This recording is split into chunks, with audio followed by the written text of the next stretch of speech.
नमस्कार दोस्तों, विद्यावंतम में आपका स्वागत है। आज हम लोग भाषा शिक्षण पाठ्यक्रम के अंतर्गत let us learn to read, write and speak English के बारे में जानकारी लेंगे। तो इसमें हम लोग आज क्या क्या देखने वाले हैं उसको जरा एक्सप्लेन कर देते हैं। सबसे पहले तो हम डिस्कस करेंगे कि भाषा क्या होता है। दूसरा नंबर की लिपि क्या होता है, इसकी जानकारी लेंगे। शब्द एवं पद क्या होते हैं, इसकी जानकारी लेंगे। वाक्य क्या होता है, वर्ण एवं अक्षर क्या कहे जाते हैं, और इंग्लिश में लेटर के अंतर्गत वॉवेल एंड कॉन्सोनेंट्स के बारे में जानकारी लेंगे। तो सबसे पहले हम लोग भाषा क्या होता है इसके बारे में जानकारी लेते हैं। तो भाषा जो है लैंग्वेज,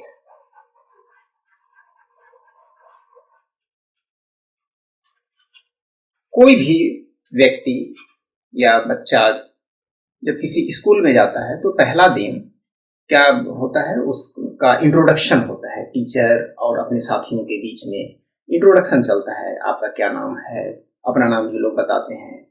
किसी नए कंपनी में जाते हैं तो पहला दिन इंट्रोडक्शन होता है, लेकिन दूसरे दिन ऐसा नहीं करना पड़ता है।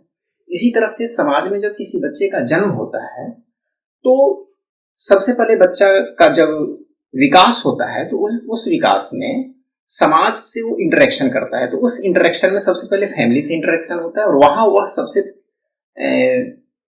भाषा को सीखने की कोशिश करता है, शब्दों को सीखने की कोशिश करता है। माता पिता उसे सिखाते हैं कि ये आम है, ये लीची है, ये तुम्हारे पिताजी हैं, ये तुम्हारी बहन है। तो इस तरह से उसके दिमाग में बहन, भाई, माता पिता सभी चीजों का एक चलचित्र दिमाग में बैठाते हैं। उसमें कुछ ना कुछ संज्ञा, मतलब कुछ ना कुछ शब्द यूज किया जाता है। और वो जो शब्द यूज किया जाता है, जैसे कि अगर उन्हें ये समझाना हो कि ये तुम्हारी बहन है तो बहन। अब उस बच्चे के दिमाग में ये आता है कि बहन, ये मेरी बहन है। अगर कोई अंग्रेज इसे सिखाना चाहेगा तो बोलेगा सिस्टर, सिस्टर बोलेगा। अगर कोई और किसी भाषा का होगा तो वो उस शब्द से उसे परिचित कराएगा। तो इस तरह से बच्चों के दिमाग में भाषा के प्रति, समाज में कौन सी भाषा का उपयोग किया जा रहा है, उस भाषा के प्रति उसे धीरे धीरे जानकारी दी जाती है। तो हम लोग चूंकि इंग्लिश और हिंदी के परिप्रेक्ष्य में पढ़ रहे हैं तो हम लोग हिंदी और इंग्लिश के बारे में जानकारी लेंगे। तो यहाँ यह जानने की कोशिश करते हैं कि भाषा होता क्या है। तो जनरली क्या होता है कि भाषा जो है वह एक मनोभाव, जो व्यक्ति के दिमाग में जो मनोभाव होता है, विचार होता है, उसको वह संप्रेषित करता है। तो इसके लिए एक वक्ता का होना जरूरी है और दूसरा श्रोता का होना जरूरी है। और भाषा जो है वो संप्रेषण का माध्यम है। संप्रेषण एक परस्पर प्रक्रिया है। परस्पर प्रक्रिया के होने की वजह से ही ये वक्ता और श्रोता का होना जरूरी है। संप्रेषण में क्या होता है कि संदेश वक्ता श्रोता तक पहुंचाता है। अगर श्रोता तक नहीं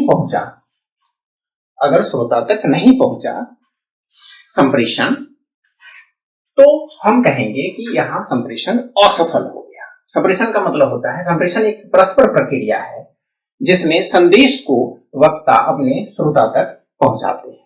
और संदेश क्या है? संदेश जैसे कि कोई विचार हो, मनोभाव हो, कोई इंफॉर्मेशन हो किसी प्रकार का, तो वो पहुंचाते हैं, अपनी मनोदशा को दूसरे तक पहुंचाते हैं। तो अगर वक्ता चाह रहा है कि हम जो बोलें वह श्रोता समझ जाए, तो इसके लिए क्या करना होगा? उन्हें वही भाषा का उपयोग करना पड़ेगा जो श्रोता को भी आता हो। ऐसा नहीं कि श्रोता को नहीं आएगा और वो बोलेंगे तो उनको समझ में नहीं आएगा। इसलिए ये दोनों को उस भाषा की जानकारी होनी चाहिए। अगर दोनों को उस भाषा की जानकारी है और शब्द अगर सार्थक नहीं है तो भी श्रोता को समझ में नहीं आएगा। जैसे वक्ता समझाना चाह रहा है बालक, श्रोता को भी जानकारी है कि बालक क्या होता है, लेकिन इसे समझाया जा रहा है, इसे कहा गया लबाक। तो श्रोता के दिमाग में इस शब्द के बारे में कोई जानकारी नहीं है, तो ये नहीं समझ पाएगा। कहने का मतलब ये है कि वक्ता और श्रोता को उस शब्द के बारे में जानकारी होनी चाहिए। अब शब्द क्या है? तो भाषा का एक संकेत है, भाषा का एक संकेत है, और उस संकेत को पहले से श्रोता को भी जानकारी होती है और वक्ता को भी जानकारी होती है, और इस तरह से अपने सूचनाओं को एक जगह से दूसरे जगह भेजते हैं, वक्ता अपने इच्छित जगह पर भेजते हैं। तो हम यहाँ भाषा कह सकते हैं कि भाषा एक ऐसी माध्यम है, साधारण सी भाषा में भाषा एक माध्यम है, भाषा एक माध्यम है। कैसी माध्यम है? तो जिसमें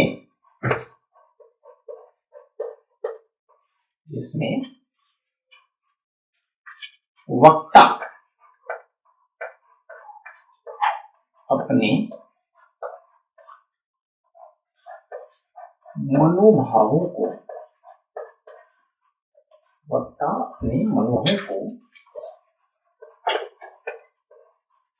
दूसरे तक पहुंचाता है।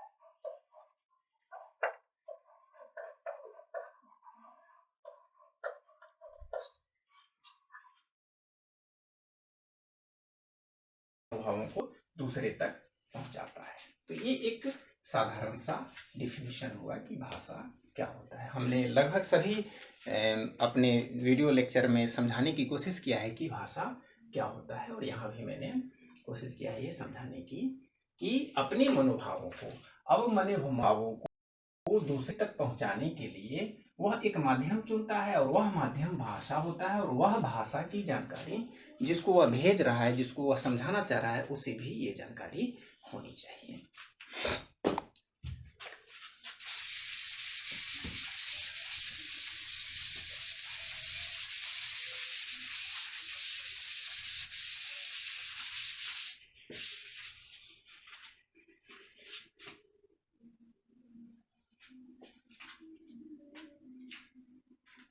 भाषा की सबसे छोटी इकाई ध्वनि के बाद शब्द होता है। ध्वनि के बाद शब्द होता है, सबसे छोटी इकाई शब्द होता है। और शब्द क्या है? तो ध्वनि का सार्थक मेल, हम जो कुछ भी बोलते हैं वह ध्वनि होता है, साउंड होता है, और उसके सार्थक मेल जो होते हैं, ध्वनियों के सार्थक मेल को हम शब्द कहते हैं। ध्वनि के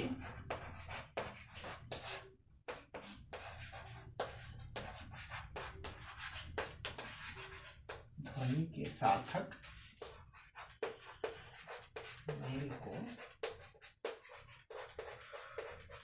शब्द कहते हैं।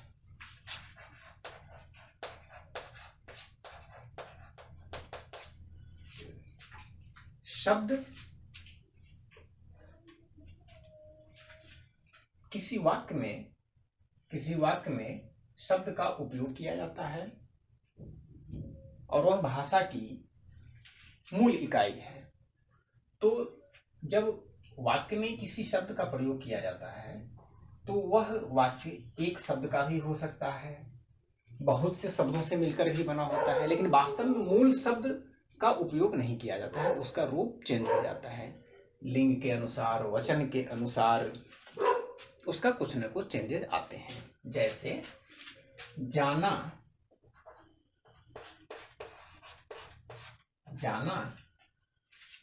मूल शब्द है, लेकिन हम अगर किसी को बताना हो ये कि वह जाता है, कोई पूछे कि वह क्या करता है, वह क्या कर रहा है, तो वह जाता है। तो यहाँ पर जाना का मूल शब्द चेंज हो गया, वह गया था, यहाँ पर गया हो गया, जाता गया, तो ये चेंज हो जाता है। तो ये जो चेंज होता है इसको पद कहते हैं, इसे पद कहते हैं। तो हम कहते हैं कि वाक्य जो है वह पदों से मिलकर बना होता है, वाक्य जो है वह पदों से मिलकर बना होता है। अब हम यहाँ एक जानकारी और ले लें कि शब्द जो है वह ध्वनि के सार्थक मेल है। ऐसा ध्वनि जो अखंडित हो, मतलब कि अब और उसके टुकड़े नहीं किए जा सकते और उसे खंडित नहीं किए जा सकते हैं। ऐसा ध्वनि जिसको कि और टुकड़े नहीं किए जा सकते, उसे हम वर्ण कहते हैं, उसे हम वर्ण कहते हैं। और ये जो वर्ण है, ये वर्ण दो तरह के होते हैं, स्वर वर्ण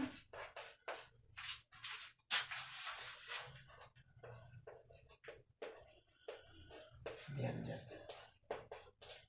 स्वर वर्ण और व्यंजन वर्ण। वर्ण क्या होता है? तो वर्ण हम जो कुछ भी बोलते हैं वह ध्वनि है, और ऐसा ध्वनि जिसको कि और टुकड़े हम नहीं कर सकते, मतलब अखंडित ध्वनि को वर्ण कहते हैं। जैसे स्वर वर्ण, जैसे कि अ, आ, इ, उ, ए, ओ, औ। 1 2 3 4 5 6 7 9 10।